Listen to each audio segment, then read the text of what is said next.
নমস্কার বন্ধুরা, তোমরা সবাই কেমন আছো? আশা করছি সবাই ভালো আছো। আজ আমি এখানে নিয়ে নিয়েছি চাল কুমড়ো, সাথে চিংড়ি মাছ। কুটে নিয়েছি আলু আর কুমড়ো।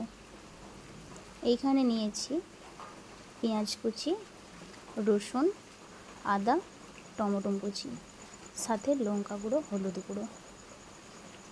কড়াই দিয়ে দেবো তেল।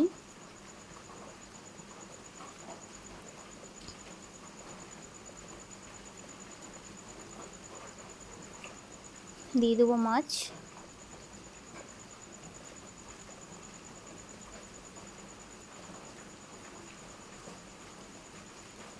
মাছগুলো একটু ওপিট এপিট করে নিয়েছি, দেখো হালকা করে ভেজে নিয়েছি, তুলে নেব। এরপর দিয়ে দেবো আলু।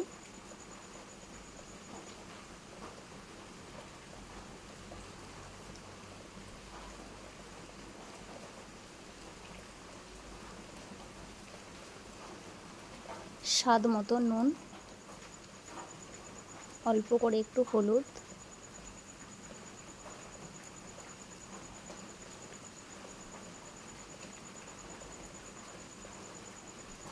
তো আলুটা একটু ভালো করে লাল লাল করে আমি ভেজে নেব।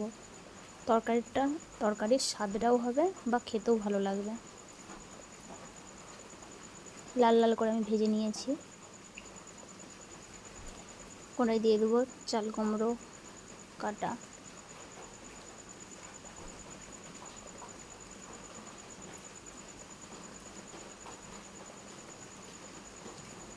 দিয়ে দেবো একটু স্বাদ মতো নুন, দিয়ে দেবো হলুদ গুঁড়ো।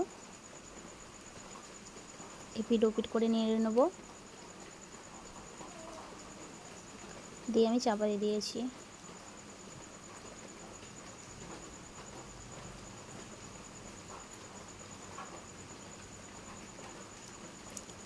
ভালো করে একটু নেড়ে নিতে হবে। আলু চাল কুমড়ো ভালো করে ভেজে ভেজে নিলে তরকারির স্বাদটা হয়। এরপর দিয়ে দেবো তেল, অল্প করে চিনি। চিনিটা দেওয়ার কারণ তরকারিটা কালার হওয়ার জন্য।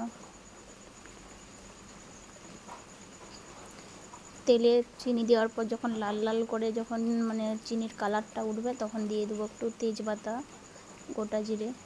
তোমরা চাইলে এতে গরম মশলাও দিতে পারো। পেঁয়াজ কুচি দিয়ে দিয়েছি, ভালো করে ভেজে ভেজে করে নিয়েছি।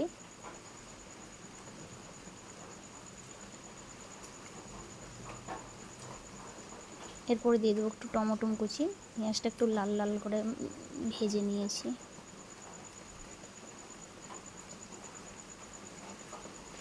দিয়ে দিয়েছি রসুন বাটা।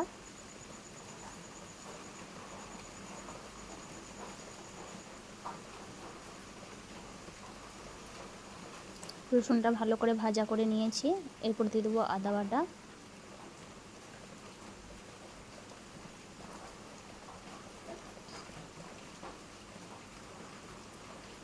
এরপরে দিয়ে দেবো হলুদ গুঁড়ো, লঙ্কা গুঁড়ো।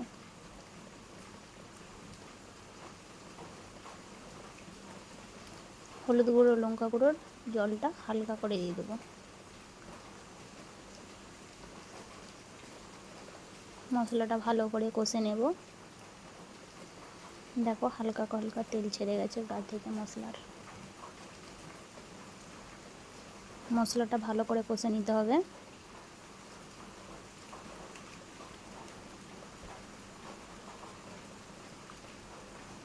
কষা হয়ে গেছে। এরপর দিয়ে দেবো ভেজে রাখা আলু এবং চাল কুমড়ো। ভালো করে কষে নিতে হবে।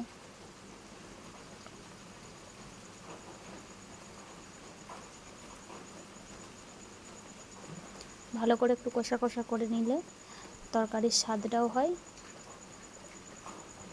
বা দেখতেও ভালো লাগে।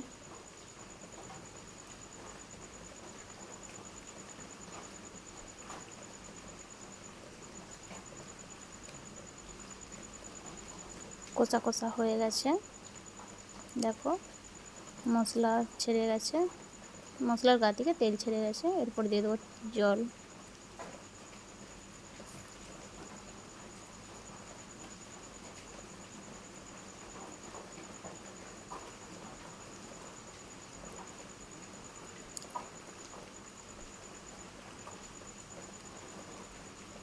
তো বন্ধুরা দেখো, এইখানে আমি চিংড়ি মাছ দিয়ে আজকে করেছি।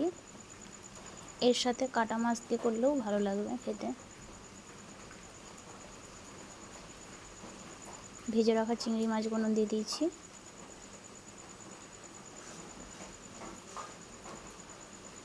ভালো করে একটু ফুটিয়ে নেব।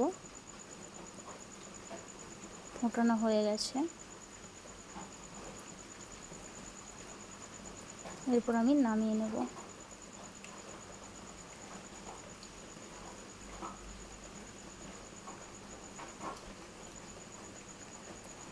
পুরো রেডি।